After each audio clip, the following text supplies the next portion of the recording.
Assalamualaikum warahmatullahi wabarakatuh. Alhamdulillahi rabbil alamin. Nahmaduhu wa nasta'inuhu wa nastaghfiruh. Asyhadu an la ilaha illallah wahdahu la syarikalah. Wa asyhadu anna Muhammadan abduhu wa rasuluhu la nabiyya ba'dah. Allahumma salli wa sallim wa barik ala sayyidina wa habibina wa maulana Muhammad wa ala alihi wa sahbihi wa man tabi'ahu ila yaumiddin. Radina billahi rabba wa bi Muhammadin nabiyya wa bil islami dina. Rabbi syrah li sadri wa yassir li amri wahlul 'uqdatan min lisani yafqahu qawli. Teman-teman yang dirahmati Allah Subhanahu wa taala, malam ini kita akan melanjutkan pembahasan kita tentang bab ikhlas, sesi kedua atau part kedua setelah pekan yang lalu kita membahas bab ikhlas part pertama. Sebelum kita melanjutkan kajian tentang ikhlas, marilah kita awali dulu dengan sama-sama membaca Al-Quran. Beberapa ayat di dalam surat Al-Munafiqun.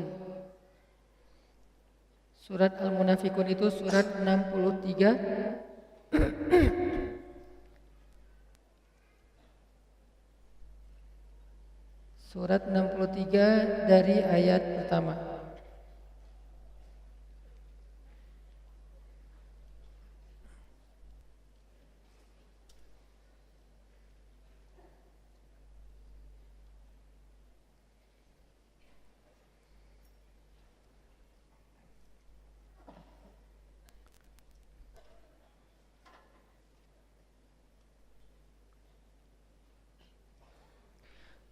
Surat Al-Munafiqun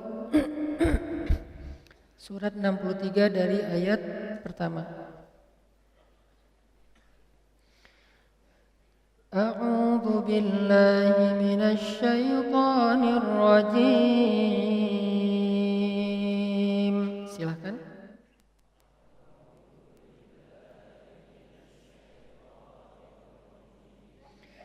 Bismillahirrahmanirrahim.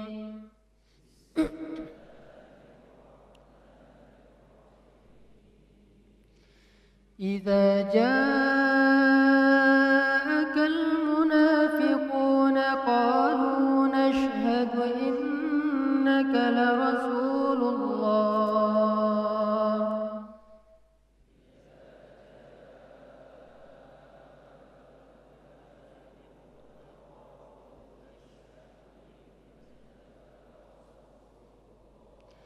Wallahu ya'lamu innaka larasuluh.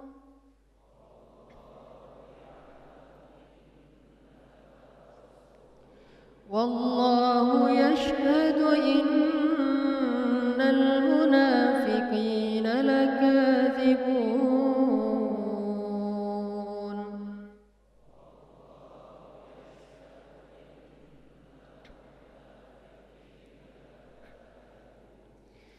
Ittakhadhu aymanahum junnatan fasaddu an sabilillah.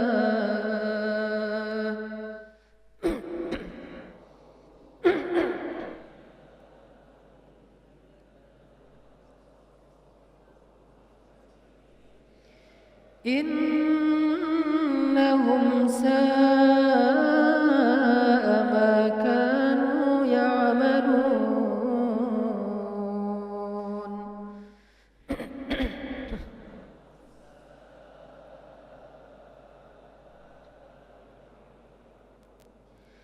Dzalika bi annahum amanu thumma kafaru.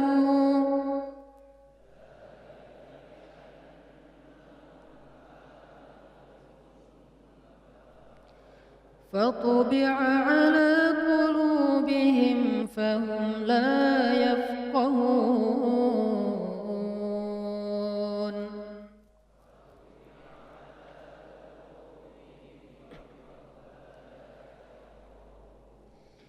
وإذا رأيتهم تعجبك أجسامهم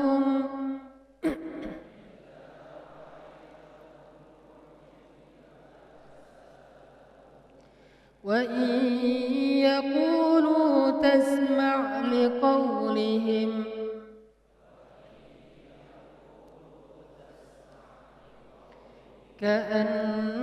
كأنهم خشب مسندة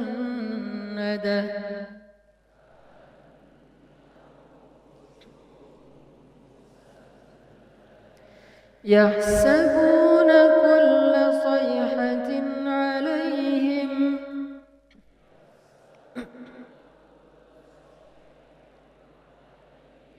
هم العدو فاحذرهم قاتلهم الله أنى يؤفكون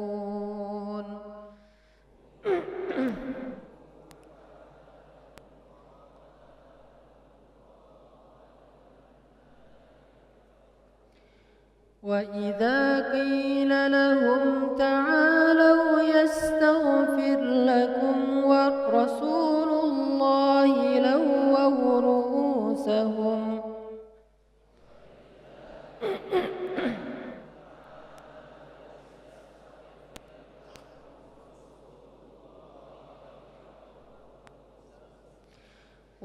ورأيتهم يصدون وهم مستكبرون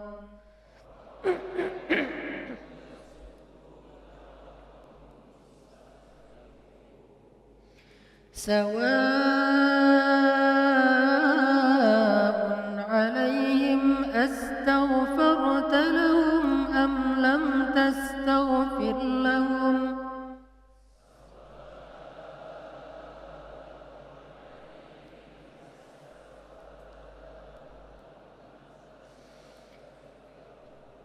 أستغفرت لهم أم لم تستغفر لهم لن يغفر الله لهم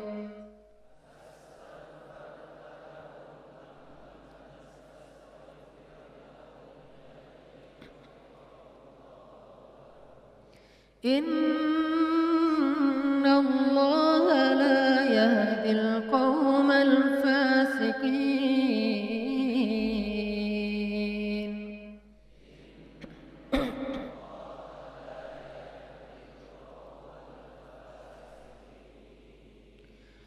هم الذين يقولون لا تنفقوا على من عند رسول الله حتى ينفضوا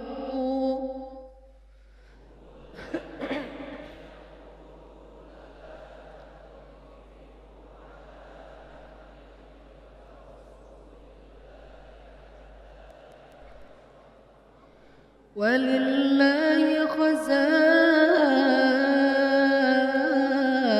السماوات والأرض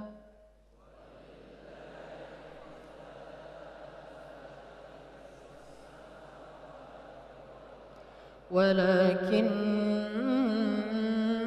المنافقين لا يفقهون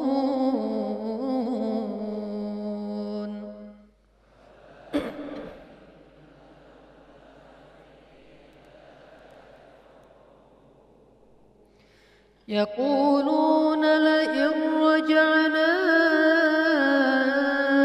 إلى المدينة ليخرجن الأعز منها الأذل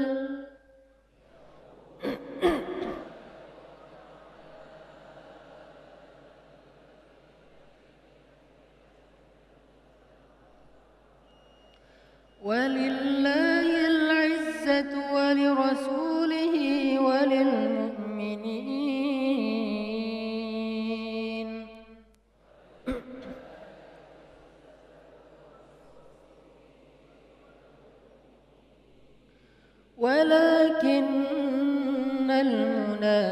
المنافقين لا يعلمون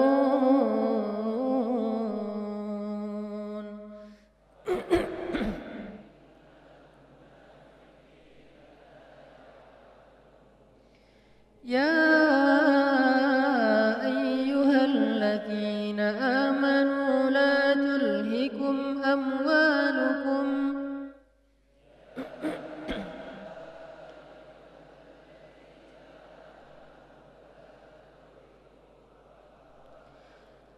تلهكم أموالكم ولا أولادكم عن ذكر الله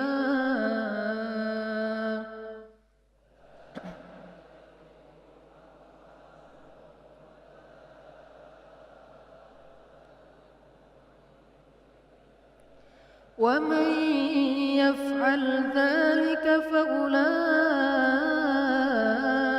هم الخاسرون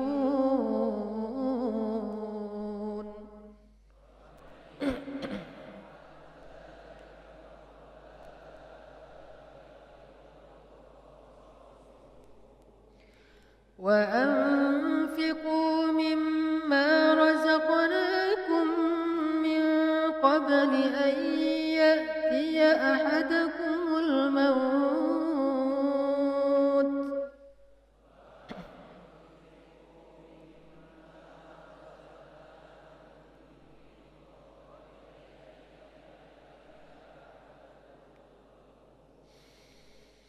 فيقول رب لولا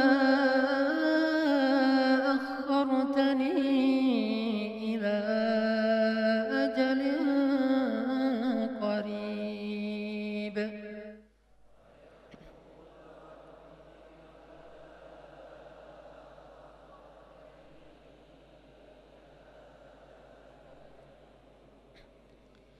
فأصدق وأكن من الصالحين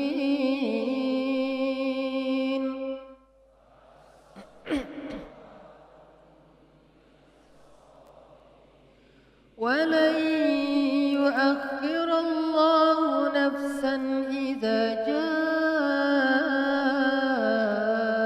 أجلها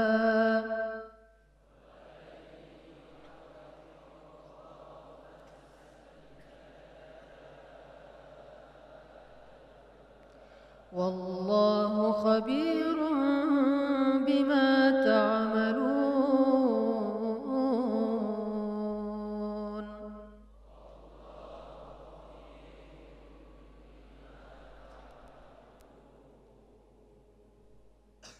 Sadaqallahul-Azim.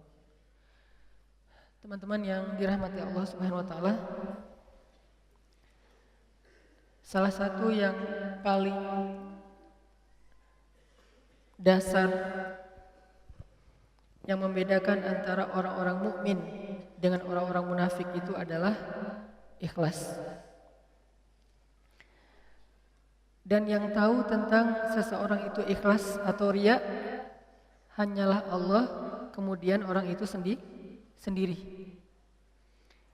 Sehingga kita tidak bisa menjudge seseorang itu ikhlas ataupun riya.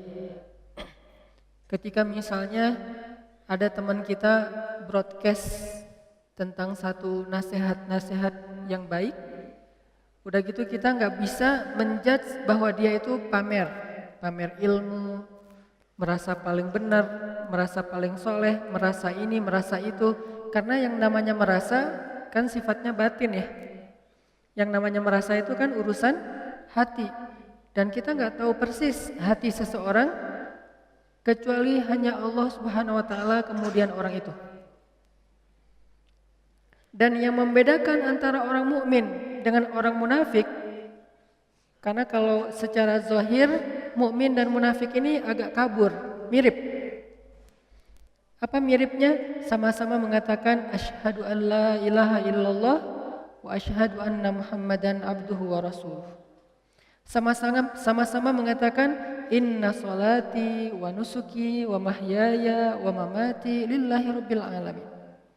Sama-sama ngomong iyyaka na'budu wa iyyaka nasta'in. Sama-sama ngomong Bismillahirrahmanirrahim. Sama-sama ngomong insya Allah. Kalau ada janji, sama-sama bilang insya Allah. Bahkan kadang-kadang insya Allahnya heboh. Yang mana yang benar Ustaz? Insya Allah atau insya Allah atau insya Allah? Gak ada yang benar. Karena yang benar itu tulisannya pakai bahasa Arab. Kalau ditulis pakai bahasa Latin atau huruf Indonesia, maka tidak ada yang paling tepat. Itu kan cuma literasi. Mau nulis insyaallah, mau nulis insha, sya, ya terserah. Kalau mau yang paling tepat, alif, nun, shin, alif, hamzah, Allah. Itu yang paling tepat. Jadi kalau orang mempermasalahkan mana yang tulisannya paling benar dalam tulisan Latin, itu dalam bahasa fikih disebut dengan takalluf. Apa takalluf? Terlalu menyibukkan diri dengan hal-hal kecil lalu dibesar-besarkan. Itu termasuk takalluf. Dan itu termasuk di antara perbuatan yang sia-sia. Karena di antara baiknya Islam seseorang min husni islamil mar tarkuhu ma la ya'ni. Salah satu ciri Islam seseorang itu sudah matang. Jadi husnul islamil mar ini bukan hanya masalah paham atau enggak, tapi udah punya kedewasaan dalam berislam, sudah matang, bukan lagi puber. Salah satu ciri kematangan Islam dalam diri seseorang itu adalah tarkuhu ma la ya'ni. Dia meninggalkan sesuatu yang tidak terlalu bermanfaat. Maksud tidak terlalu bermanfaat yang kalau dibahas atau kalau dilakuin malah jadi sia-sia. Yang kalau dibahas malah jadi perdebatan. Yang kalau direspon malah jadi putus silaturahim. Yang kalau direspon malah di-unfollow. Yang kalau direspon malah nanti diblok. Tarkuhu ma la ya'ni, dia enggak mau bikin masalah sehingga dia tidak mau terjebak di dalam takalluf, membesar-besarkan masalah. Yang dibahas, Ustaz, tulisan amin yang benar yang mana ya? Amin atau amin atau amin. Enggak ada yang benar. Kalau yang benar bahasa Arab, alif, mim, ya, nun. Ustadz, kalau yang benar itu kalau kita takjub ngomongnya subhanallah atau masya Allah, dua-duanya baik. Karena bilang subhanallah itu bahasa dari takjub, bilang masya Allah itu juga bahasa dari takjub. Karena dua-duanya diajarkan di dalam Al-Quran. Di antaranya ayat inna fi khalqis samawati wal ard waqtilafil laili wan nahari la ayati ulil albab. Nanti ada kalimat alladzina yadhkurunallaha qiyaman wa qu'udan wa ala junubihim wa yatafakkaruna fi khalqis samawati wal ard. Terus mereka bilangnya apa? Rabbana ma khalaqta hadza batila subhanak. Subhanak itu bahasa lain dari subhanallah. Jadi mau bilang subhanallah, mau bilang masya Allah, mau bilang Allahu Akbar, yang jangan bilang a'udzubillah. Ngelihat langit yang bersih gitu, kayak awannya kayak habis disapu gitu ya, saking bersihnya, auzubillah, kan agak aneh. Tapi kalau ngelihat mantan, ya auzubillah sih. Mantan lewat, auzubillah minasyaitan. Siapa setannya? Minal jinnati wan nas, dari golongan jin dan manusia. Gak tahu siapa. Jadi ini disebut dengan apa teman-teman? Takalluf, terlalu repot dengan hal-hal yang sebetulnya bukan masalah dalam agama. Terlalu membesar-besarkan sesuatu yang bukan masalah dalam agama. Sama kayak kita mempertanyakan seseorang ketika dia posting tilawah Al-Quran, dia posting lagi sholat, dia posting sedekah, dia posting hal-hal yang sifatnya kebaikan, terus kita kayak suuzon, mempertanyakan, sampai akhirnya kita bilang, ini riya. Ibadah mah gak usah diposting, gak usah dipamerkan. Memang kita tahu isi hatinya. Jangan-jangan dia memposting itu niatnya bukan riya, tapi sebaliknya niatnya man sanna fil islami sunnatan hasanah. Siapa yang mau menampilkan sebuah kebaikan dalam Islam, sanna sunnatan hasanah itu artinya menampilkan kebaikan. Jadi bukan melakukannya secara rahasia, tapi sunnah itu artinya sesuatu yang bisa ditiru, sesuatu yang bisa diikutin, sesuatu yang bisa diduplikasi, sesuatu yang bisa dicontoh, itu namanya sunnah. Maka man sanna fil islami sunnatan hasanah, artinya siapa yang menampilkan satu kebaikan dalam Islam, siapa yang bisa menampilkan satu kebaikan dalam Islam, menampilkan artinya diposting, dilakukan di depan umum, di dalam crowd, maka dia mendapatkan pahala dari setiap orang yang mengikuti kebaikan tersebut. Siapa tahu niatnya itu, dia dapat pahala karena sunnah hasanah, kita yang mengkomentarinya justru nambah dosa karena ternyata komentar kita keliru. Jadi yang membedakan mukmin dengan munafik salah satunya adalah apa yang ada di dalam hati. Mukmin mengatakannya antara lisan dengan hati jujur, sama. Ketika dia bilang hasbunallah wa ni'mal wakil, itu benar-benar dalam hatinya dia yakin cukup Allah. Kalau dia masih merasa Allah itu kurang, Allah plus harta, plus teman, plus akses, plus network, plus apa segala macam, berarti dia belum jujur mengatakan hasbi Allah. Kalau dia mengatakan raditu billahi rabbah wa bi Muhammadin nabiyya wa bil islami dina, kan keren banget kan ucapan ini? Aku ridho Allah sebagai Rabb. Arti Rabb Allah yang memelihara, Allah yang menjaga, Allah yang segala macam. Wa bi Muhammadin nabiyya, artinya aku ikut Rasulullah, ajaran Rasulullah, sunnah Rasulullah, perjuangan Rasulullah, teladan Rasulullah. Wa bil islami dina, aku jalankan Islam sebagai manhajul hayah, the way of life. Dia ngomong kayak gitu, tapi dalam hatinya dia agak-agak ragu dengan Islam. Kira-kira Islam masih relevan gak ya dengan kehidupan sekarang? Nah, berarti dia tidak jujur antara lisan dengan hati. Dia masih lisannya mengatakan ridho, tapi hatinya menolak. Lisannya mengatakan insya Allah, tapi hatinya gak serius-serius amat. Lisannya mengatakan asyhadu an la ilaha illallah, tapi hatinya masih ragu. Berarti belum klop, belum ketemu antara ucapan zahirnya dengan apa yang dirasakan secara batin. Ikhlas namanya. Termasuk ketika kita melakukan satu kebaikan, sholat, kita kan berniat ya ketika sholat ya. Ada dua model orang berniat.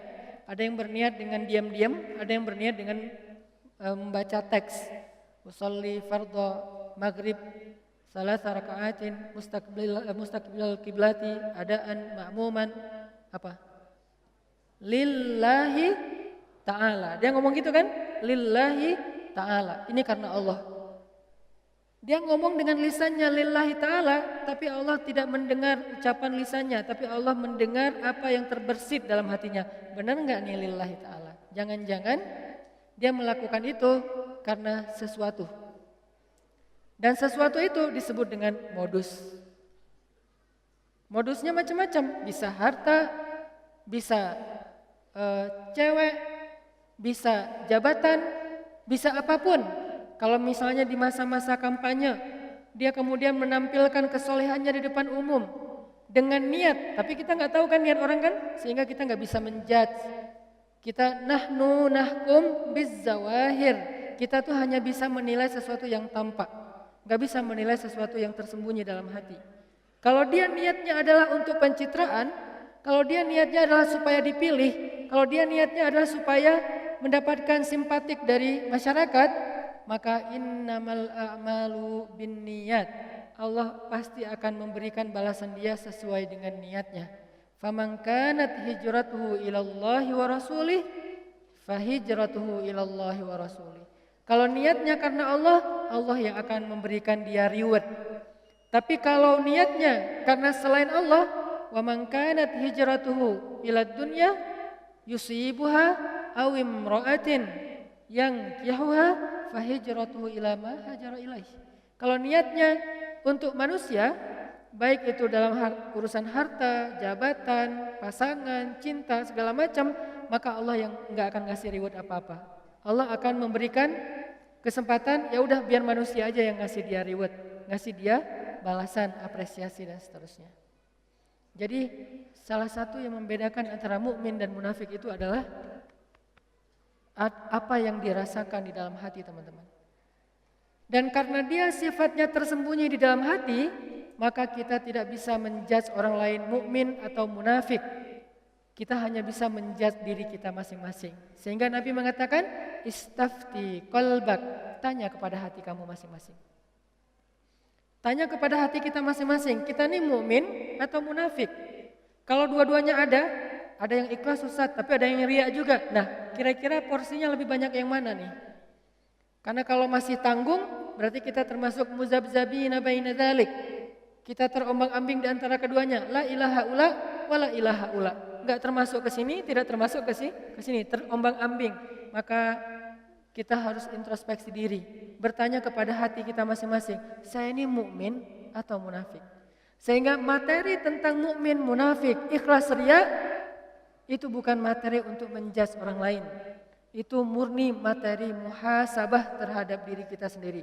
Tazkiyatun nufus, membersihkan hati masing-masing.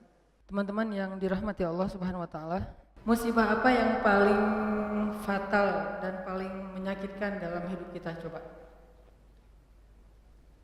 Ini ada dapat beberapa share ya. Kata sebagian teman-teman, musibah yang paling luar biasa itu dan susah banget buat ngerelain, ditinggal pas lagi sayang-sayangnya.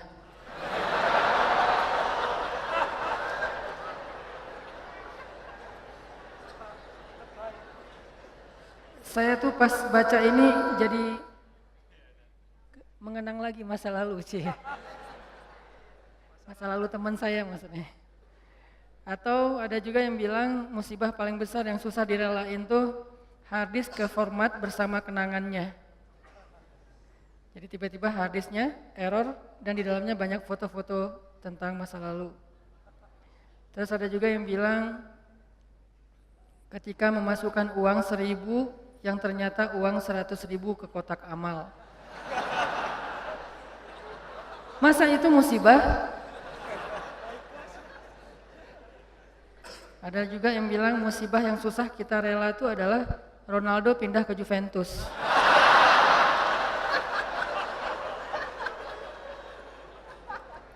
Buat saya, musibah hari ini adalah Belgia kalah sama Prancis.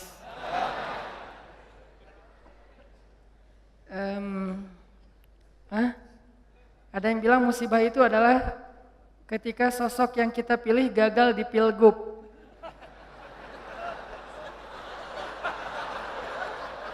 Ini yang ngomong bukan saya ya. Ya saya emang gak gagal. Cuman gak kepilih. Terus ada juga musibah yang paling berat itu katanya gak di fallback. Oh kasihan ya. Tahu gak apa musibah paling besar dalam hidup kita? Musibah paling besar dalam hidup kita itu ditolak sama Allah. Itu musibah paling besar dalam hidup kita.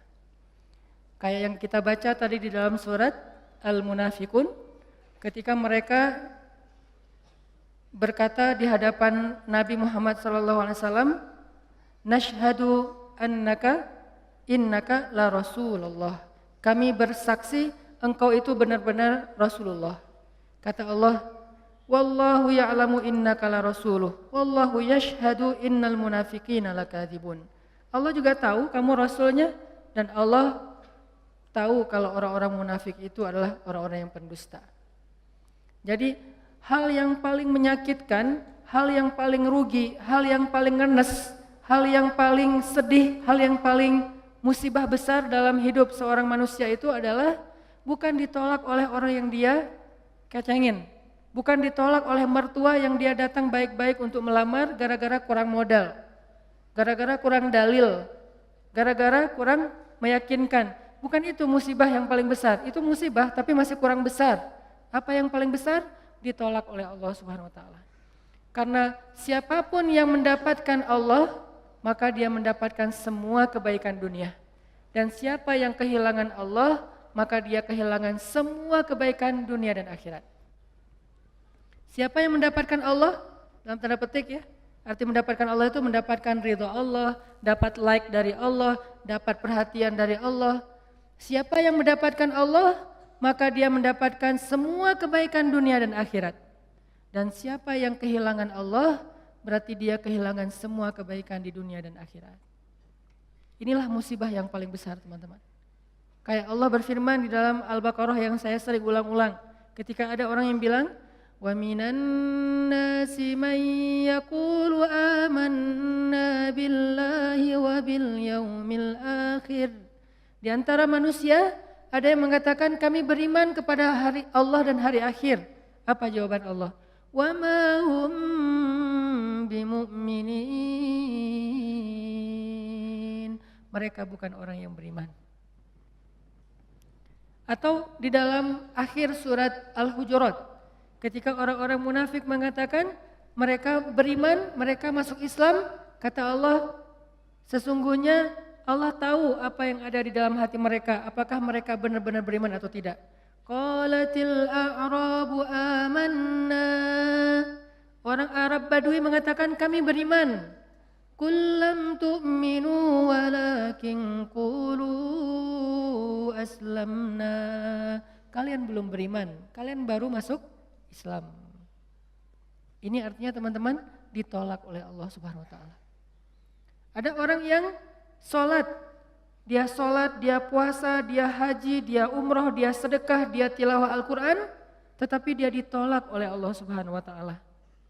Kenapa Allah menolak seseorang? Padahal dia mengatakan kalimat yang baik. Kenapa Allah menolak orang-orang yang mengatakan nashhadu innaka la rasulullah? Kami bersaksi engkau Rasulullah. Kenapa Allah menolak orang-orang yang mengatakan amanna billahi wa bil yaumil akhir? Kami beriman kepada Allah dan hari akhir. Kenapa Allah menolak orang-orang yang mengatakan amanna? Kami telah beriman. Kenapa Allah menolak mereka, teman-teman? Padahal ucapan mereka baik. Mereka enggak mengatakan Allah itu maunya apa, Allah itu enggak fair, Allah itu enggak adil, Allah itu kikir, Allah itu tangannya terbelenggu, seperti kata-kata orang Yahudi. Mereka enggak ngomong kayak gitu, yang mereka ucapin itu baik. Kenapa ditolak oleh Allah? Karena Nabi mengatakan, innallaha la yanzuru ila aswarikum, wala ila a'malikum, wala ila amwalikum, walakin yanzuru ila qulubikum. Allah enggak melihat penampilan kalian, Allah enggak melihat harta kalian, Allah enggak melihat perbuatan kalian. Yang pertama Allah lihat itu adalah qulubikum, niat kalian. Maksud qulub di sini niat. Karena banyak yang salah paham juga, teman-teman. Ada yang mengatakan, udahlah, gak usah terlalu fanatik. Yang penting kan hati. Allah kan ngelihat hati. Maksud ngelihat hati ini bukan ngelihat organ yang bernama jantung.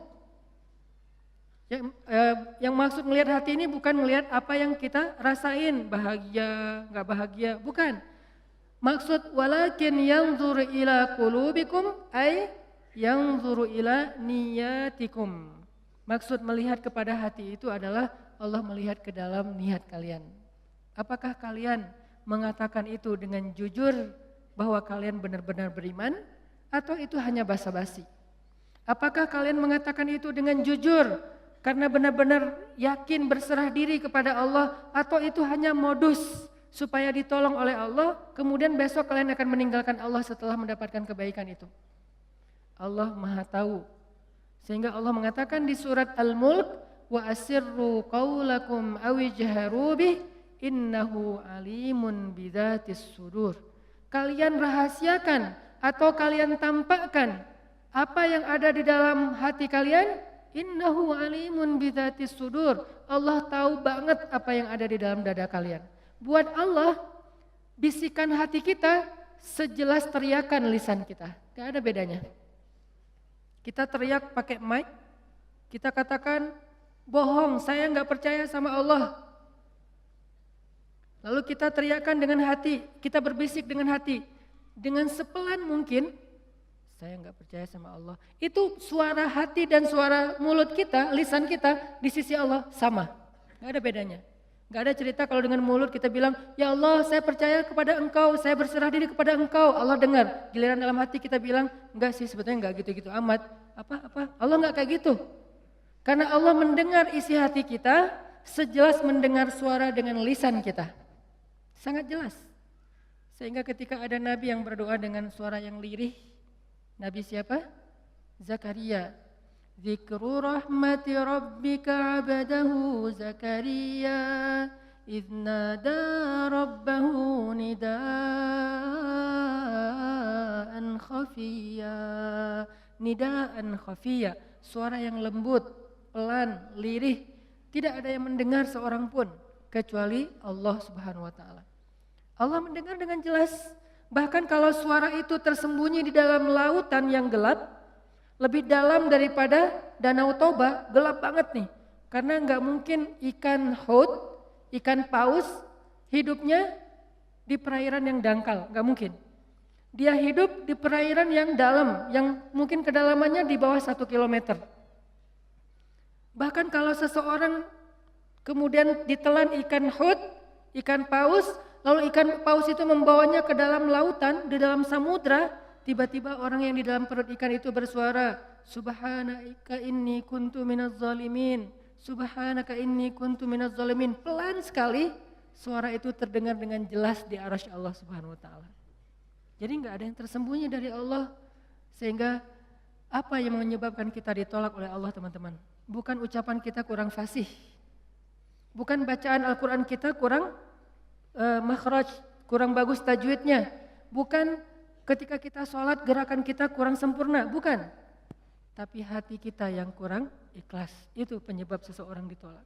Bisa jadi gerakan sholatnya sempurna, bisa jadi bahasa Al-Qur'annya ketika dia membaca indah sekali, kalau hatinya tidak seperti yang dia ucapkan, kalau hatinya tidak ikhlas kepada Allah, Allah tolak semuanya.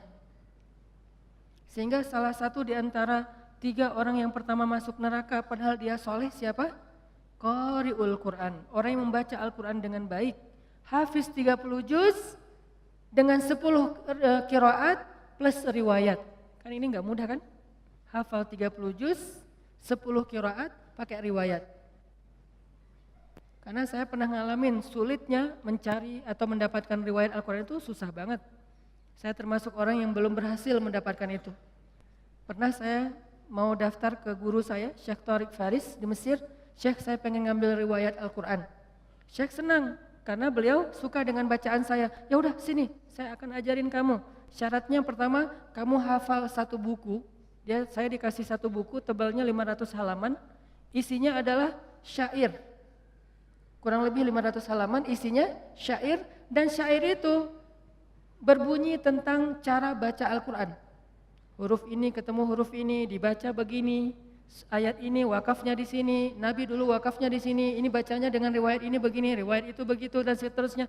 Tapi bentuknya syair, bahasa Arabnya matan. Syair 500 halaman kurang lebih disuruh hafal. Dikasih.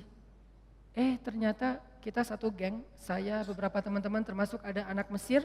Seminggu kemudian diuji sama Syekh.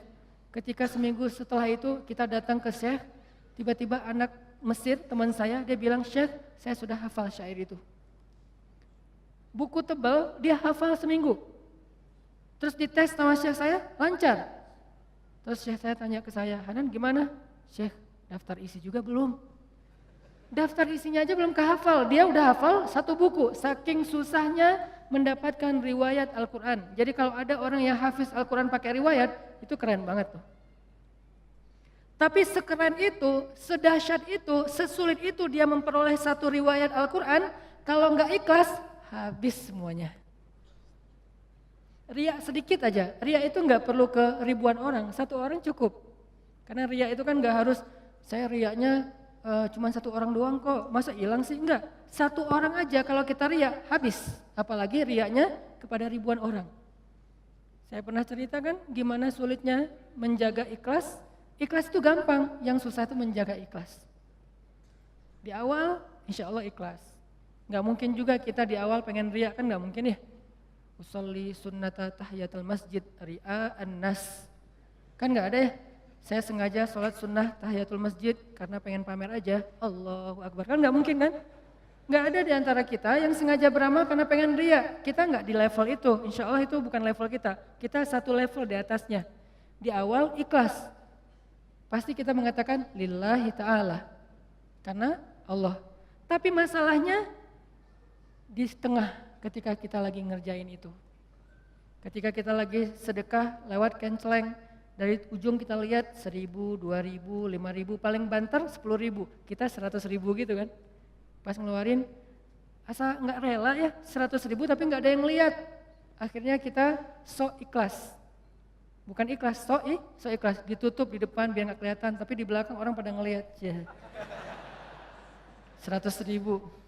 Terus nggak dimasukin semuanya, harus ada sisanya, terutama yang bagian angka. Geser aja ke sebelah, biar dilihat, 100.000. Pura-pura ikhlas. Ini namanya meriakkan keikhlasan. Meriakkan keikhlasan. Jadi nggak gampang teman-teman untuk ikhlas. Makanya untuk menjaga keikhlasan.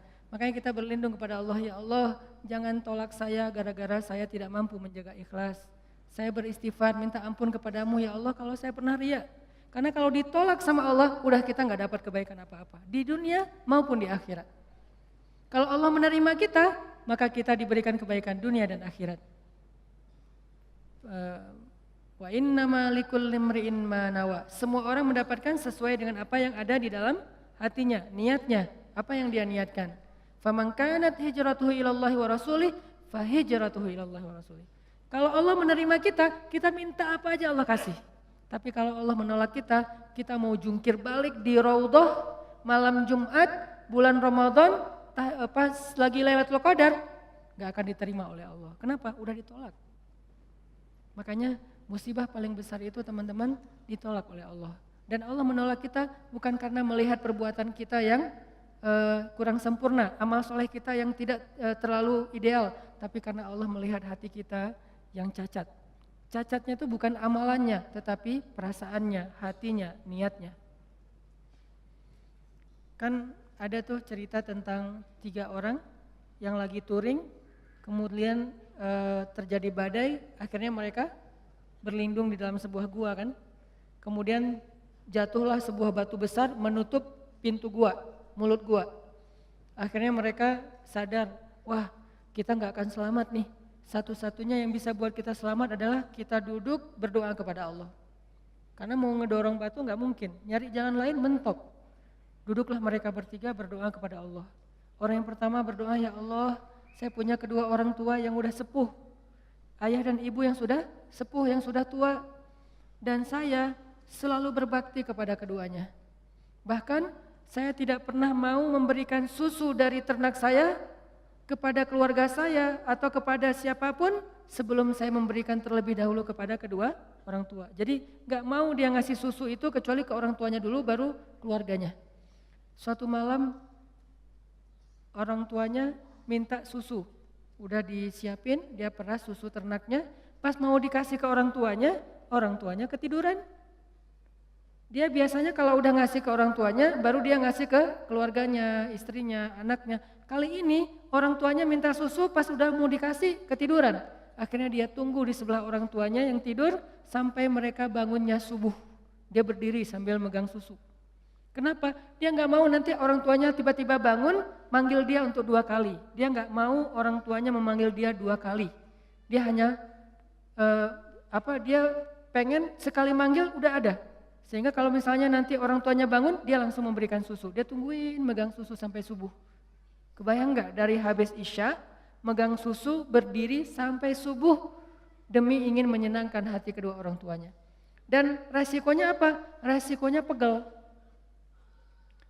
Resiko yang lain apa? Resiko yang lain dia tidak tidur semalaman. Resiko yang lain dia tidak memberikan susu itu kepada istri dan anak-anaknya yang juga membutuhkan demi mendahulukan orang tuanya. Lalu dia mengatakan, ya Allah, kalau engkau ridho, engkau menerima kebaikan saya itu, birrul walidain, amal soleh saya itu, karena dia tidak mengharapkan apa-apa kecuali Allah, maka selamatkanlah kami ya Allah. Terbuka pintu itu sedikit, mulut gua, batu itu bergeser. Tapi belum bisa keluar orang. Orang yang kedua berdoa lagi, ya Allah, saya punya sepupu, cantik, saya suka sama dia, tapi dia enggak perhatian sama saya, dia cuek sama saya, dia kayak biasa aja sama saya. Sampai suatu saat dia butuh saya, dia pinjam duit 150 dinar, saya bilang saya akan bayar dengan syarat kamu mau tidur bareng dengan saya. Akhirnya saya pinjamkan 150 dinar. Sebelum saya menidurinya, dia mengatakan, ya fulan, ittaqullah, takutlah kamu kepada Allah. Akhirnya saya sadar, saya pun lari meninggalkannya. Karena saya tidak mau terjebak dalam perbuatan zina, karena saya takut kepada Engkau ya Allah. Seandainya Engkau ridho dengan apa yang saya lakukan, saya tidak melakukan itu kecuali takut kepadamu ya Allah. Takut ya, cinta, takut, berharap itu semuanya bagian dari iman. Enggak usah dibenturkan. Karena takut kepadamu ya Allah, maka selamatkan kami. Bergeser lagi itu batu besar. Tapi belum bisa keluar orang.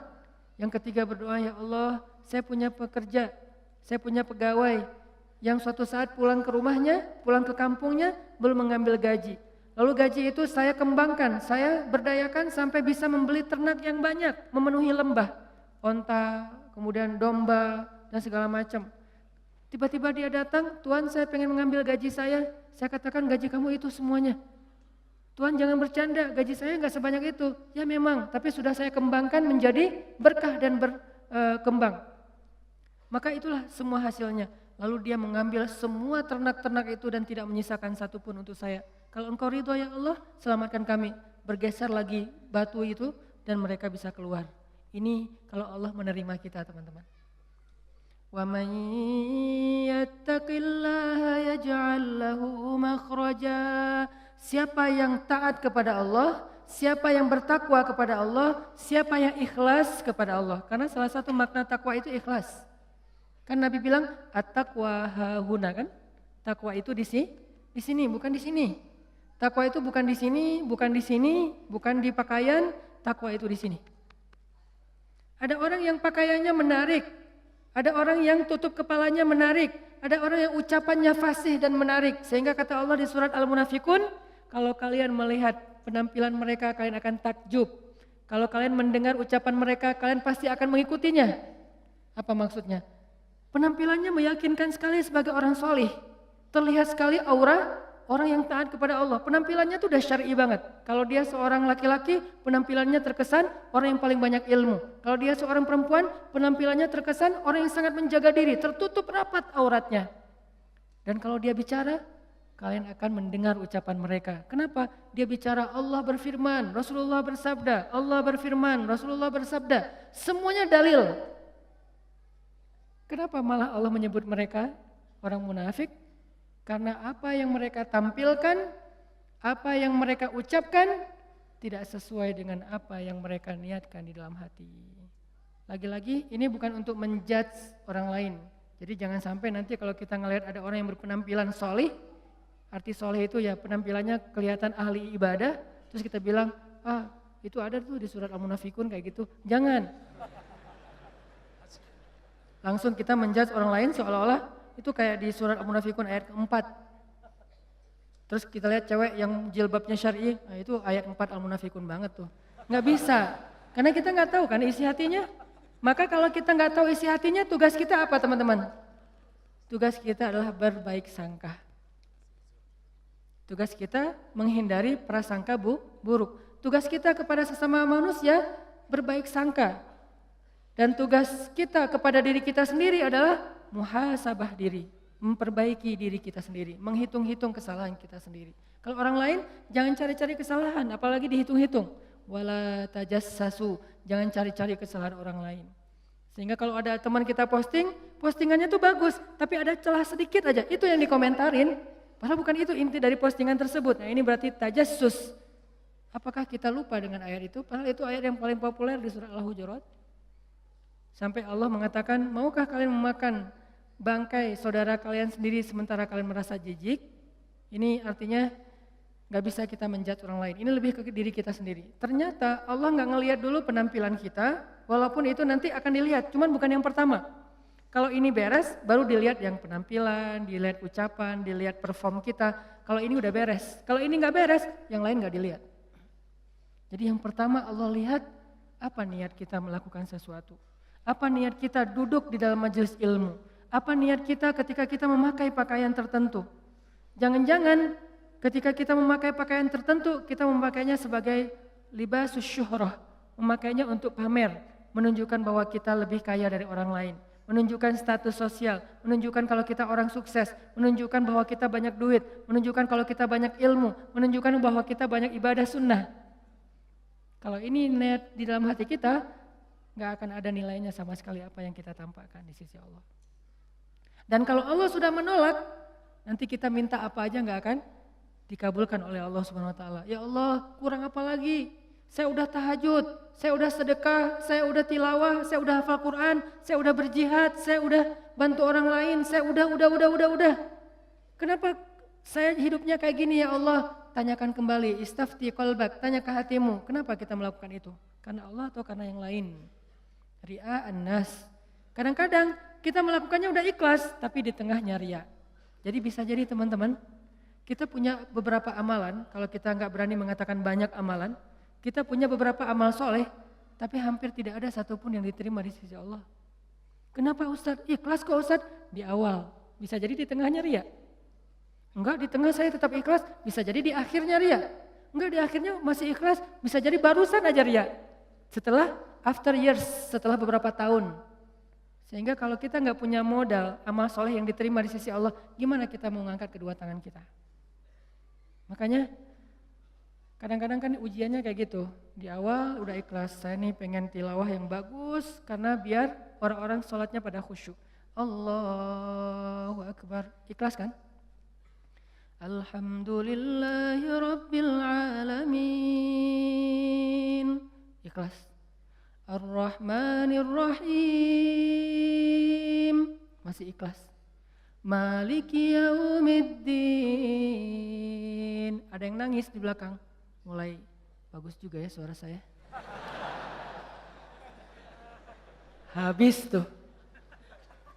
Teman-teman pikir imam dengan bacaan yang bagus berarti pahalanya lebih banyak dari teman-teman? Belum tentu. Bisa jadi makmumnya dapat untung dari bacaan yang bagus karena dia khusyuk, dia bisa nangis, dia bisa nyaman. Sementara imamnya nggak dapat apa-apa loh. Ini, tapi kita nggak bisa menjudge imam juga ya. Begitu imam baca Alhamdulillahi Rabbil Alamin, pamer. Nggak bisa. Entar jadi susah tuh, semua salah ya, serba salah. Baca bagus salah, baca jelek, imam nih bacaannya kok gini banget sih, jadi serba salah. Ini bukan menjudge orang lain, udah aja masing-masing. Kalau imam bacanya bagus, ya kita husnuzon, Masya Allah bacaannya luar biasa. Kalau banyak orang yang khusyuk gara-gara ini berarti pahalanya banyak banget nih, kan kita cemburu ya. Si imamnya, astagfirullah, kalau gak dibagusin, Allah suruh yang bagus-bagus. Kalau bagus-bagus amat, entar sombong. Karena emang bagus sih. Itu habis tuh. Aduh, ngeri banget teman-teman. Di tengah masih ikhlas, nggak kegoda. Kan riya itu kan bukan maunya kita ya. Riya itu kan wasawisus syaitan, yuwaswisu fi sudurin nas. Dia yang mengebisikin, tapi di akhir selesai datang. Alhamdulillah Ustadz, sambil gini, ada tisu nggak? Saya baru pertama nangis dalam sholat, suara Ustadz luar biasa. Bapak nggak pernah dengar di YouTube saya. Sombong, ya. Bapak nggak baru kenal saya.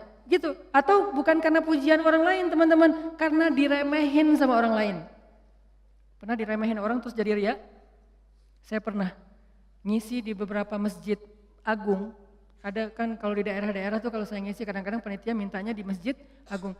Kan DKM Masjid Agung rata-rata nggak main Instagram ya. Mereka nontonnya TV. Jadi karena saya qadarullah nggak pernah masuk TV, nggak kenal. Ini Ustadz siapa sih? Ada nggak di Damai Indonesiaku? Nggak ada. Oh biasa aja. Karena saya nggak pernah masuk TV, akhirnya beliau nggak kenal kan, bukan yang pemain sosmed. Dan dari situ mulai ada ngeremehin. Panitia nawarin tempat, mereka bilang, udah biasa aja lah, nggak usah terlalu heboh. Paling juga jamaahnya nggak setengah masjid katanya. Saya dikasih tahu sama panitia, Ustadz, ini DKM-nya kayak gitu ngomongnya. Oh, kita lihat aja nanti. Mulai kan, riak nih. Terus saya datang, ternyata alhamdulillah qadarullah Allah yang melangkahkan kaki-kaki mereka rame nih sampai pelataran masjid. Pas rame, DKM-nya bingung. Ini Ustadz siapa sih kok bisa rame gini yang datang? Saya, ya sih. Riak nih.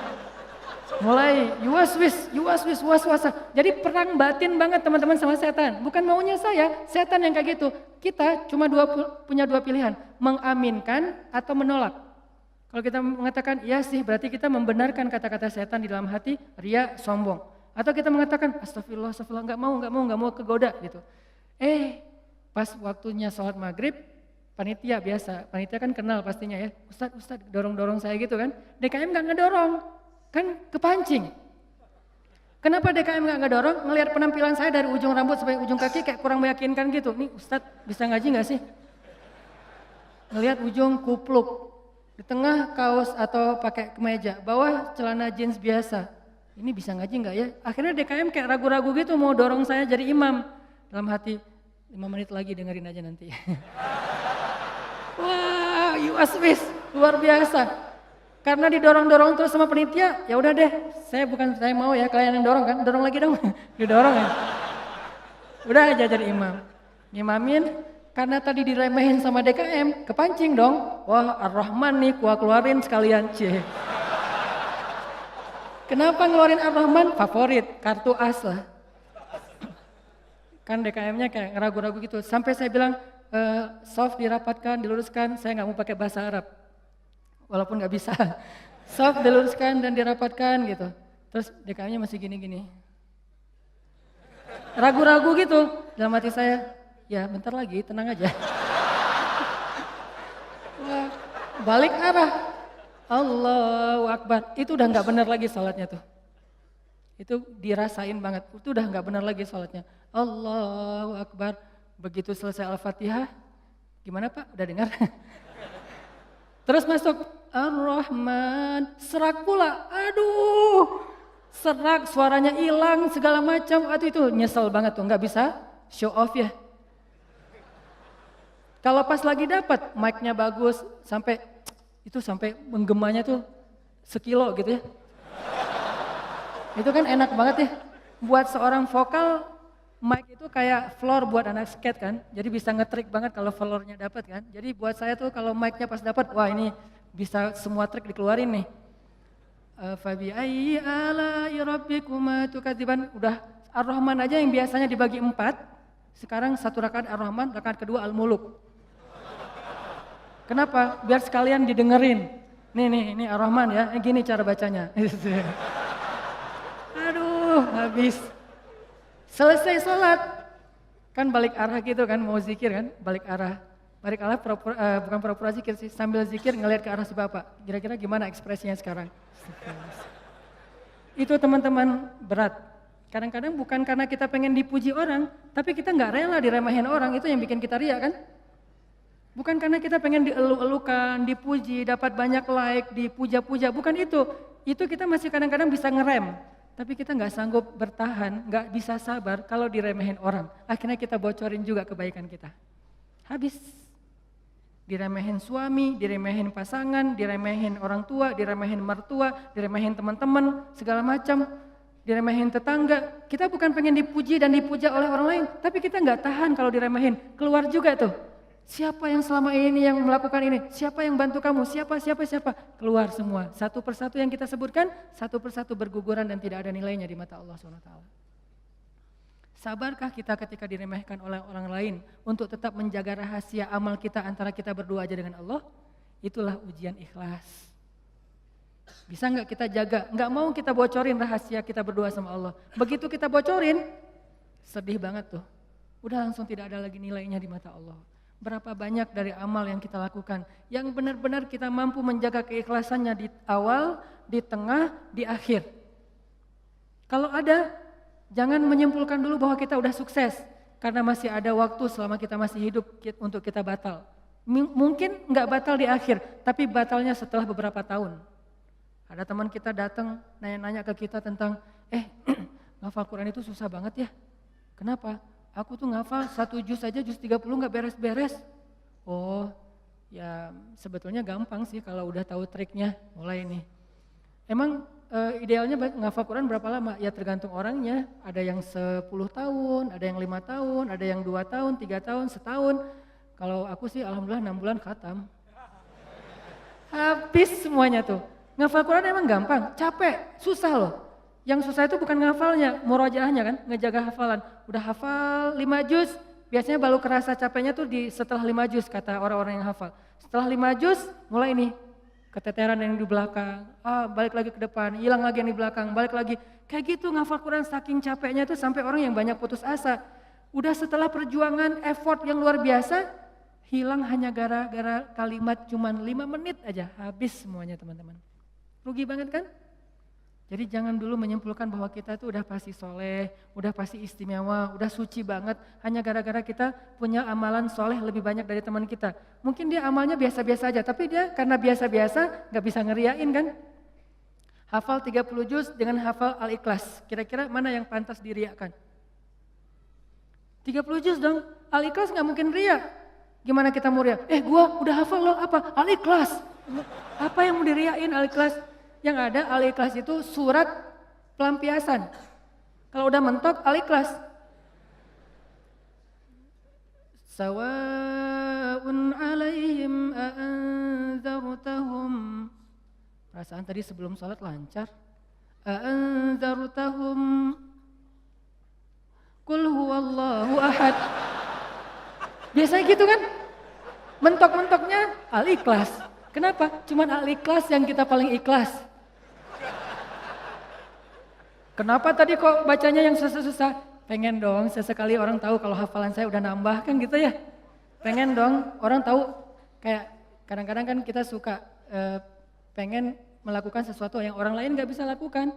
Membaca surat yang orang lain gak hafal surat itu jarang. Kalau Al-Ikhlas, Al-Falaq, An-Nas, Al-Kafirun masih oke lah. Karena Al-Kafirun suratnya agak susah kan. Banyak orang yang terjebak, la abudu ma ta'budun wala antum abidun ma abud. Kapan selesainya nih? Muter aja di situ Al-Kafirun teh. Nah, kalau Al-Ikhlas kan jarang yang terjebak. Kalau Al-Ikhlas juga sampai salah, ini nih ngeri banget nih. Jadi mungkin jangan ngeremehin dulu teman-teman. Ada teman kita yang hafalnya, kamu hafal surat apa? Enggak, cuma dikit dari At-Takatsur sampai An-Nas doang. Itu juga gara-gara modal sholat taraweh. Karena dia taraweh selalu dengar itu kan, di taraweh suka dengar ayat itu ya, akhirnya kehafal sendiri. Dia nggak pernah sombong, dia nggak pernah riak karena hafalannya sedikit. Kita yang 30 juz, segitu doang, kemana aja loh? Habis 30 juz. Jadi yang hebatnya itu bukan berapa banyak amalannya teman-teman, tapi seberapa kuat dia menjaga keikhlasannya di awal, di tengah, di akhir, dan setelah beberapa lama. Jadi jangan menyimpulkan dulu. Fala tuzakku anfusakum huwa a'lamu bimanittaqa. Jangan kalian menganggap diri kalian udah pasti soleh, pasti istimewa, pasti baik, karena Allah lah yang paling tahu siapa yang paling bertakwa. Maksudnya siapa yang paling ikhlas, karena at-taqwa hahuna. Belum lagi nanti ada orang kadang-kadang, saya pernah di sebuah masjid, kita ngadain acara tabligh akbar, terus masjidnya rame, anak-anak mudanya penuh sampai ke depan masjid. Setelah selesai acara tabligh akbar kan suka ngobrol-ngobrol gitu kan sama DKM di ruang DKM. Ada salah satu sesepuh masjid ngobrol sama saya, dan waktu itu saya juga sedih. Kenapa saya ladeni gitu, harusnya saya pergi aja biar menjaga amal beliau kan. Beliau cerita, Ustadz, alhamdulillah ya sekarang masjidnya rame, ini perjuangannya gak mudah loh Ustadz. Dulu dari awal nih, ketika kita pembebasan lahan masjid ini aja, udah konflik, sengketa dengan beberapa tetangga. Akhirnya saya perjuangkan Ustadz dari awal, sampai bisa pembebasan lahan. Kemudian kita bangun masjid ini dengan gotong royong luar biasa, fundingnya itu susah banget Ustadz. 5 tahun baru beres masjid ini Ustadz. Udah gitu saya yang bikin yayasan masjid ini, sampai ADRT-nya tuh saya yang bikin Ustadz. Satu persatu beliau sebutkan perjuangannya, jasa-jasanya, jerih payahnya, effortnya, dan segala macam pengorbanannya, sampai akhirnya masjid ini rampung. Sekarang dipakai banyak orang sholat, sekarang udah gampang. DKM sekarang tuh gampang, nggak seperti awal-awal dulu. Kalau beliau sadar itu semuanya habis gara-gara beliau. Tapi kan kita nggak bisa menjudge ya. Kalau beliau menceritakan itu untuk motivasi, oke. Tapi kalau beliau menceritakan itu untuk ria, dihargai, diakui, kalau hanya pengen dapat pengakuan, pengen diaku oleh orang lain, habislah semua pahala yang sudah beliau usahakan sekian tahun.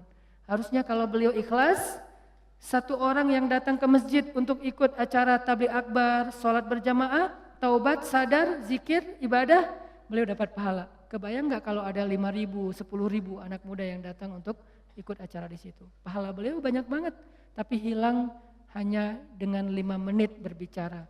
Jaga lisan. Faliyakul khairan aw liyasmut. Mending diam aja deh. Sebegitu gampangnya hilang amal-amal kita gara-gara tidak mampu menjaga keikhlasan kita, teman-teman. Makanya wa innama likulli imri'in manawa itu gampang banget tergelincir. Itu halus banget, lebih halus daripada suara langkah-langkah semut. Halus banget, sampai kadang-kadang kita juga terjebak di situ. Makanya di zaman Nabi itu kan ada cerita seorang sahabat Ansor yang tidak terkenal ibadah-ibadahnya, tapi Nabi bilang huwa min ahlil jannah, dia itu ahli surga. Apa kelebihan dia? Apa ibadah dia? Ibadah dia itu ibadah batin. Ketika dikepoin sama beberapa orang sahabat, sama seorang sahabat, kalau nggak salah Abdullah bin Amr bin As, dia kepo datang ke rumahnya, ternyata rahasianya bukan ahli tahajud, bukan ahli sedekah, bukan ahli tilawah, bukan ahli kebaikan-kebaikan yang zahir. Dia kalau ngelakuin amalan yang zahir, yang standar-standar aja lah, yang wajib, yang kalau ditinggalkan pasti dosa, sholat pasti, cuman gak ada yang lebih, biasa-biasa aja. Terus yang bikin dia istimewa, ternyata ibadah batin. Apa ibadah batin dia? Dia bilang, saya tidak pernah dengki kepada orang lain. Kalau ada orang yang dapat nikmat, saya orang pertama yang bahagia. Kalau ada orang yang dapat musibah, saya yang paling sedih. Kalau ada yang orang berbuat salah, saya langsung mendoakan dan memaafkan dia. Inilah ibadah batin dia, teman-teman. Makanya selain kita fokus memperbaiki ibadah zahir kita, sholat kita, cara takbir kita, cara semua ruku sujud kita, perbaiki juga ibadah batin kita. Karena kalau sampai ini rusak, yang lain sempurna, batal. Tapi kalau ini benar, yang lain cacat-cacat dikit, karena kita mungkin punya kekurangan, Allah yang akan perbaiki. Jadi ini teman-teman, tentang pentingnya belajar ikhlas. Dan ikhlas ini termasuk salah satu di antara ibadah juga. Jadi sekedar ikhlas saja itu udah ibadah. Sekedar niat aja itu udah ibadah. Belum melakukan udah jadi ibadah. Bukankah Nabi mengatakan siapa yang berniat berbuat baik lalu jadi melakukannya, maka dia mendapatkan 10 pahala kebaikan. Kalau dia berniat berbuat baik tidak jadi melakukannya, maka dia mendapatkan 1 pahala kebaikan. Siapa yang berniat berbuat buruk jadi melakukannya, maka dia dapat 1 dosa. Siapa yang berniat berbuat buruk tidak jadi melakukannya, dia dapat 1 pahala. Allah baik banget ya. Niat aja dikasih pahala, baru niat tuh. Sehingga para ulama mengatakan kalau begitu ayo kita berniat yang banyak. Dan memperbanyak niat itu disebut dengan istilah ta'addudin niyah. Ta'addudin niyah, memperbanyak niat-niat yang baik. Saya pengen ini, saya pengen itu, saya pengen. Semua kebaikan kita pengen. Maka pengen aja udah jadi pahala kebaikan yang utuh. Insya Allah tahun depan saya pengen umroh. Azam, niat yang kuat. Ya Allah kasih saya rezeki, saya pengen umroh. Udah nabung, ternyata gak cukup. Maka tahun itu Allah catat kita sudah melakukan ibadah umroh sempurna. Dan bisa jadi lebih sempurna daripada orang yang melakukannya secara fisik. Kenapa? Orang yang melakukannya secara fisik masih ada ujian riya. Lagi di mana? Lagi umroh, posting. Tapi nggak semua orang yang posting umroh itu riya ya. Ini ke diri kita lagi nih, balik lagi kepada diri kita. No judgment. Bisa jadi dia posting, bisa jadi dia tinggalnya di bintang 5. Kadang-kadang umrohnya bareng dengan teman, kadang-kadang kegodanya gini. Umroh nih bareng dengan teman. Pas lagi makan, kan di hotel suka pas makan saling ketemu gitu kan, saling sharing. Dari mana aja? Baru selesai tawaf. Wah, Masya Allah udah selesai tawaf aja, kita baru aja tadi nggak jadi soalnya rame banget. Ya sih rame, tapi kalau kita kuat azamnya pasti lewat lah bisa. Udah mulai nih. Udah berapa kali hari ini? Alhamdulillah baru 7 kali. 7 kali, gara-gara kita ucapin. Niat mengucapkannya itu nggak ada riya teman-teman. Niat mengucapkan itu keceplosan aja pengen ngomong gitu. Alhamdulillah udah 7 kali, alhamdulillah baru 7 kali. Niatnya nggak ada riyanya sama sekali. Tapi begitu selesai mengucapkan, orangnya mengatakan, Masya Allah luar biasa 7 kali, hebat. Langsung datang setan, yuwaswis. Ya sih, mungkin di rombongan ini saya yang paling banyak rekor tawafnya. Atau kadang-kadang cium hajar aswad. Itu kan sesuatu banget ya buat jamaah umroh dari Indonesia kan sesuatu banget. Jadi bisa dibilang cium hajar aswad itu kayak poin. Siapa yang paling sering cium hajar aswad, jadi kayak saling share lagi makan. Udah cium hajar aswad? Udah, belum? Udah, alhamdulillah udah 3 kali. Wah saya baru sekali. Akhirnya saling berlomba. Kalau ini niatnya fastabiqul khairat, itu bagus. Tapi gara-gara fastabiqul khairat, kalau sampai terjebak kepada riya, sombong, maka habis. Yang tahu cuman kita. Yang tahu cuman kita. Orang lain nggak tahu. Hati-hati dengan ini. Tapi orang yang tadi menabung pengen umroh, terus nggak cukup duitnya, lalu nggak jadi umroh, bisa jadi dia mendapatkan pahala umroh lebih utuh daripada orang yang melakukannya secara fisik. Maka jangan kikir dalam berniat baik. Berniat baik yang banyak. Ketika kita keluar rumah, ya Allah hari ini mudah-mudahan saya bisa bantu orang di jalan. Mudah-mudahan saya bisa silaturahim dengan teman lama atau dengan keluarga. Mudah-mudahan saya bisa mendapatkan ilmu. Mudah-mudahan saya bisa membantu orang dari kesusahan. Mudah-mudahan saya bisa. Perbanyak aja kebaikan kita niatin dan kita serius. Kalau nanti ada kesempatan kita akan lakuin. Begitu kita keluar rumah, Allah sudah mencatat kita seperti melakukan sebanyak kebaikan yang kita niatkan. Jadi niat aja ibadah. Wa innama likulli imri'in ma nawah. Seseorang mendapatkan pahala sesuai dengan apa yang dia niatkan. Niat aja udah ibadah, apalagi kalau kita kerjakan. Sampai ulama mengatakan, kalau saya mendengar seseorang mengetuk pintu rumah saya, maka saya tidak akan membuka pintu rumah itu sampai saya memiliki 10 niat baik. Jadi kalau mau buka pintu rumah, beliau berdiri di belakang pintu, ya Allah, kalau ini adalah orang miskin, saya berniat akan kasih dia sedekah 1. Kalau ini adalah seorang saudara yang sudah terputus silaturahim selama ini, saya akan sambung silaturahim 2.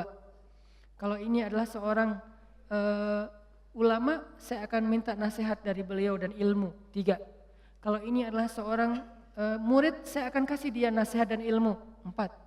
Kalau ini adalah seorang yang berhutang, saya akan bayarkan hutangnya 5. Terus sampai 10 niat baik baru dibuka pintunya. Ternyata yang datang cuma 1 orang dengan 1 hajat, maka beliau mendapatkan pahala 10 hajat, 10 kebaikan. Ini hebatnya niat, ta'addudin niyat. Sehingga yuk kita berniat sebanyak mungkin berbuat baik. Saya akan gini, saya akan gini, saya akan gini. Salah satunya untuk akhirat kita, kalau saya pribadi berniat, ya Allah saya pengen banget nanti sebelum meninggal, kalau bisa udah khatam 30 juz. Dari dulu diusahain belum beres-beres, naik dikit turun banyak, naik dikit turun banyak. Kenapa? Mungkin banyak dosa, bisa dosa lisan, bisa dosa mata. Bukankah dosa itu bisa menghilangkan hafalan ayat Al-Quran? Dan kata Nabi, Al-Quran itu gampang hilangnya, lebih gampang daripada hilangnya onta yang liar. Cepat banget hilangnya. Enggak Ustadz, saya udah banyak dosa tapi enggak hilang-hilang. Ya enggak ada yang dihafal, apa yang mau dihilangin? Coba kalau mau tahu kita banyak dosa atau enggak, hafal Quran deh. Kalau susah, pasti banyak dosa. Kalau mau tahu itu cara kita untuk bisa mendeteksi dosa kita, salah satunya ya, hafal Quran. Coba, itu akan mendeteksi banget. Kalau kita udah lancar bacaan, tapi dengan syarat bacaannya udah lancar. Karena kalau bacaan belum lancar, ya bukan karena dosa, emang nggak bisa baca Quran ya. Berarti tahapannya baca Quran dulu. Kalau bacaannya udah lancar, tapi kok nggak bisa ya ngafal Quran? Ini bisa jadi kata Imam Waqi', al-ilmu nurun wa nurullah la yu'talil asi. Ilmu itu cahaya dan cahaya Allah itu tidak diberikan kepada pendosa. Cara ngukur diri kita banyak dosa atau enggak? Coba ngafal Quran. Kalau susah, pasti banyak dosa. Sehingga pesantren di dekat rumah saya tuh, pesantren Kampung Quran namanya. Dulu ada program daurah hafal Quran selama bulan Ramadan, 1 bulan 30 juz. Di Indonesia, di Cihanjuang, Cimahi, 1 bulan 30 juz. Pas saya diundang ke situ ngisi waktu subuh, saya bilang, ini programnya apa Ustadz? 30 juz 1 bulan. Saya dalam hati, emang bisa? Saya tuh udah lebih 10 tahun gak beres-beres. Ngeremehin gitu kan, ternyata ada yang bisa. Dari sekian puluh siswa atau santri, ternyata sekitar hampir 10 orang khatam sebulan 30 juz, lancar teman-teman. Sebulan 30 juz lancar, modalnya mungkin cuma juz 30 doang pas baru datang. Dan apa metodenya Ustadz? Ternyata metodenya itu enggak rumit-rumit, sederhana. Kalau mereka ngerasa susah hafalan, disuruh sholat taubat terus istighfar, itu doang. Kalau ya Allah kok susah banget ya, kan kadang-kadang ada halaman yang mudah, ada halaman yang susah ya. Yang biasanya kalau lagi enak tuh moodnya dapat, bisa sekali duduk 2 lembar langsung hafal dan lancar. Kalau lagi nggak dapat, 1 ayatnya nggak beres-beres. Nah, kata ustadznya, kalau kejadian kayak gitu, coba wudu, sholat taubat, minta ampun sama Allah, istighfar, coba hafal lagi. pasti mudah. Dan itu terbukti. Ternyata kayak gitu caranya. Cuman ya butuh istiqomah juga. Jadi teman-teman perbanyak niat yang baik. Niat apa aja, termasuk saya nanti kalau udah punya rezeki, udah punya usaha sendiri, saya pengen punya panti asuhan 1000 anak yatim. Tapi niatnya yang kuat ya. Kalau ternyata itu baru terwujud setelah 20 tahun, la tahzan, gak usah bersedih, gak usah berkecil hati. Kenapa? Sejak kita berniat punya pesantren, punya panti asuhan 1000 anak yatim, walaupun terwujudnya setelah 20 tahun, pahalanya tuh dihitung dari awal berniat, bukan ketika terwujud. Keren kan niat tuh? Jadi pahalanya dihitung dari ketika kita berniat, bukan ketika itu terwujud. Kalau terwujud, dilipat gandakan 10 kali lipat. Sebelum terwujud, dihitung satu kebaikan yang utuh. Misalnya, saya dalam hati saya punya niat, saya nanti mau bikin camp pengungsi.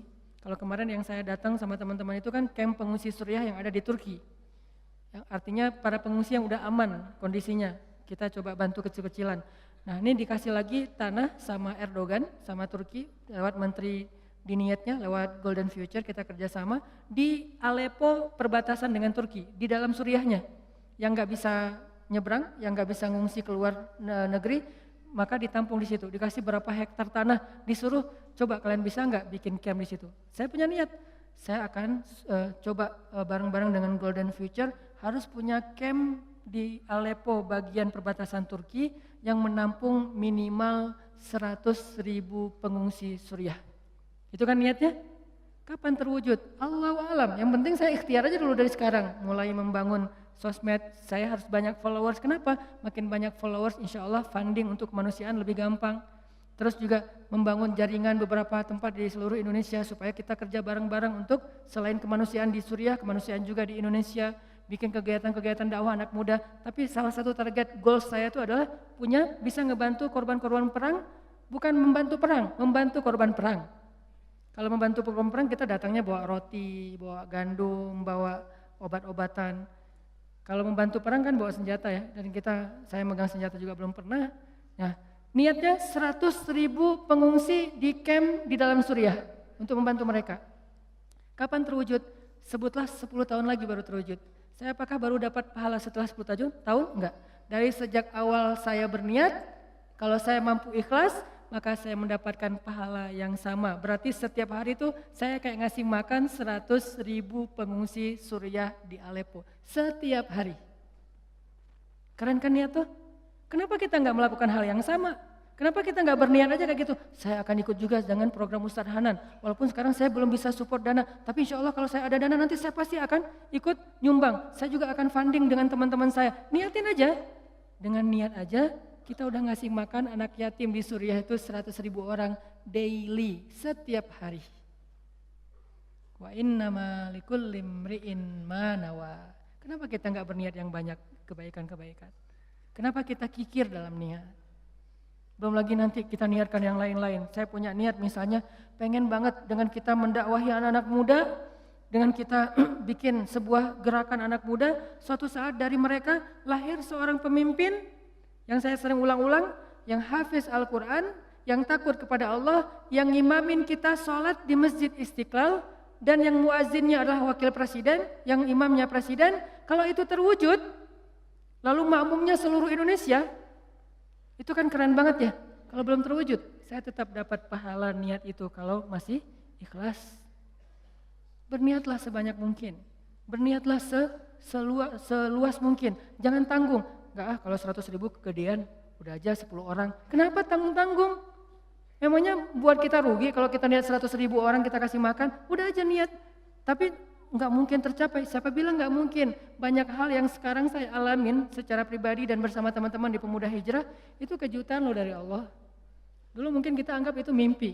Mimpi bisa pergi ke camp Suriah yang ada di Turki. Mimpi bisa dakwah ke anak-anak, teman-teman anak-anak muda bisa bareng-bareng. Mimpi bisa ini, bisa itu segala macam. Itu kayak mimpi, tapi Allah wujudkan. Kenapa? Intasdukillah yasdukka. Kalau kamu jujur kepada Allah, Allah juga akan jujur kepada kamu. Ya bani Israil adhkuru ni'mati allati an'amtu alaikum wa awfu bi'ahdi ufi bi'ahdikum. Tunaikanlah janji kalian kepada aku tunaikan janji aku kepada kalian. In tasduqillah yasdukka. Jujurlah kepada Allah, Allah jujur kepada kalian. Ihfazillah yahfazka. Jaga Allah, Allah jaga kalian. Fadhkuruni adzkurkum. Ingat aku ingat kalian. Selalu kayak gitu, kaidahnya sama, walaupun redaksinya berubah-ubah. Yuk teman-teman, kita ta'addudun niyah, tajdidun niyah, perbanyak niat, perbaharui niat-niat kita. Berniatlah berbuat baik sebanyak mungkin semasa kita hidup. Saya mau gini, dari mulai berbuat baik kepada pasangan kita, kepada anak-anak kita, kepada keluarga besar kita, kepada tetangga kita, kepada masyarakat kita, kepada dunia. Banyak niat yang baik. Selama itu belum terwujud, kita tetap dapat pahala satu kebaikan yang utuh. Kalau terwujud, maka semua kebaikan itu dilipat gandakan minimal 10 kali lipat. Nggak ada ruginya. Yuk kita berakad dengan Allah Subhanahu wa taala. Yuk kita bermuamalah dengan Allah Subhanahu wa taala. Jaga niat kita, jangan tergoda untuk sombong dan riya. Kalau sesekali tergoda karena yuwaswisu fi sudurinas, istighfar. Astagfirullahalazim, ya Allah maafkan saya. Ini bukan maunya saya, tapi kayak kegoda gitu, kepancing gitu, astagfirullah. Allah mudah-mudahan mengembalikan kembali pahala yang tadi hampir kebakar oleh api riya dan sombong kita. Barakallah, mudah-mudahan kita selalu istiqomah untuk mencas iman kita dalam majelis-majelis seperti ini. Teman-teman, ini adalah taman surga. Taman surga yang di bumi itu cuma ada 2. Satu Raudhah yang ada di Madinah, di Masjid Nabawi. Yang kedua Majalisul Ilmi wal Ulama, majelisnya ilmu dan majelisnya para ulama. Kalau kita pengen ngerasain berkahnya taman surga yang didoakan oleh malaikat, yang diridhoi oleh Allah, yang Allah turunkan banyak rahmat. Seperti Allah turunkan rahmat ke dalam surga kan, Allah turunkan rahmat ke surga itu banyak banget ya. Lebih banyak daripada jumlah tetes air hujan yang turun ke bumi loh. Setiap hari Allah turunkan rahmat. Di mana tempatnya? Di dalam majelis ilmu. Sabarlah duduk dalam majelis ilmu. Kadang-kadang entertainnya membuat kita nyaman, kadang-kadang kurang entertain, bukan itu nggak masalah, itu cuman gimmick, itu cuman packaging. Yang jelas di dalam majelis ini selama kita masih duduk, Allah terus ngasih rahmat buat kita. Rahmat itu berkucuran buat kita itu kayak air hujan, turun dalam kebaikan-kebaikan hidup kita. Sampai kita bangkit, keluar dari tempat ini, baru berhenti rahmat itu. Ustaz kalau gitu saya nggak akan keluar, ya rahmat juga ada di luar. Bisa dengan membantu orang lain, bisa dengan, bukankah nanti ada hadis, membantu menyelesaikan hajat seseorang itu lebih baik daripada itikaf di masjid selama 60 tahun. Masjid apa? Masjid Nabawi loh. Menyelesaikan hajat seseorang lebih baik daripada itikaf di Masjid Nabawi 60 tahun. Riwayat yang lain 80 tahun, artinya seumur hidup. Bukan berarti saya nggak akan hadir di majelis ilmu, bantu orang aja. Enggak. Kita lakukan sebanyak mungkin kebaikan. Fastabiqul khairat wasari'u ila maghfiratin min rabbikum wa jannah. Barakallah ya muqallibal qulub, tsabbit qulubana ala dinik. Ya musarrifal qulub, sarrif qulubana ila ta'atik. Ya Allah yang membolak-balikan hati, tetapkanlah hati kami dalam keikhlasan ya Allah. Tabahkan kami agar selalu mampu menjaga keikhlasan di dalam hati. Sabarkan kami agar tidak terpancing dengan godaan-godaan yang membuat kami riya ya Allah. Agar tidak terpancing untuk dipuji, agar tidak terpancing untuk dihargai, agar tidak terpancing ketika diremehkan, agar tidak terpancing ketika orang bertanya tentang kebaikan-kebaikan kami. Ya Allah, bimbing kami ya Allah, ajarkan kami ya Allah, bagaimana cara kami menjaga keikhlasan, menjaga amal-amal kami. Karena kami sadar ya Allah, amal kami cuma sedikit dan belum sempurna. Kalau yang sedikit dan penuh cacat itu juga sampai terjebak dalam riya, lalu apa yang akan kami bawa pulang ke kampung akhirat kelak ya Allah? Betapa rugi orang yang beramal soleh bertahun-tahun lamanya, hilang dalam hitungan menit gara-gara dia riya dengan kata-katanya ya Allah. Kami berlindung kepadamu dari sombong dan riya. Kami berlindung kepadamu dari hawa nafsu dan bisikan syaitan. Ya muqallibal qulub, Rabbana la tuzigh qulubana ba'da idh hadaitana. Ya Allah, janganlah Engkau biarkan hati kami tergelincir setelah Engkau beri kami petunjuk ya Allah. Jangan Engkau biarkan kami menjadi orang sombong justru setelah kami beramal soleh ya Allah. Jangan Engkau biarkan kami menjadi orang yang merasa diri paling baik justru setelah kami bertaubat dan berhijrah ya Allah. Kadang kami merasa seperti itu. Ketika kami pulang dari masjid, kami melihat teman kami duduk-duduk di jalan. Kami kadang merasa bahwa diri kami lebih baik daripada mereka. Padahal tidak ada yang menjamin akhir hayat seseorang kecuali Engkau ya Allah. Kami pun tidak tahu apakah akhir hayat kami akan sebaik ini atau justru bertolak belakang dengan yang sekarang ya Allah. Bisa jadi saat ini kami beramal solih, tapi besok kami riya dan hanguslah semua pahalanya. Bisa jadi teman kami hari ini berbuat dosa, tapi besok mereka bertobat, maka mereka menjadi orang yang lebih Engkau cintai ya Allah. Ya muqallibal qulub, jaga hati kami ya Allah. Bimbing lisan kami ya Allah. Jangan biarkan setan menjebak kami di dalam riya dan sombong. Jaga amal kami ya Allah sampai akhir hayat kami, sehingga kami bisa bertemu dengan Engkau dengan membawa timbangan kebaikan-kebaikan yang Engkau ridhai. Rabbana atina fid dunya hasanah wa fil akhirati hasanah wa qina azabannar. Subhanakallahumma wa bihamdika asyhadu an la ilaha illa anta astaghfiruka wa atubu ilaik. Assalamualaikum warahmatullahi wabarakatuh.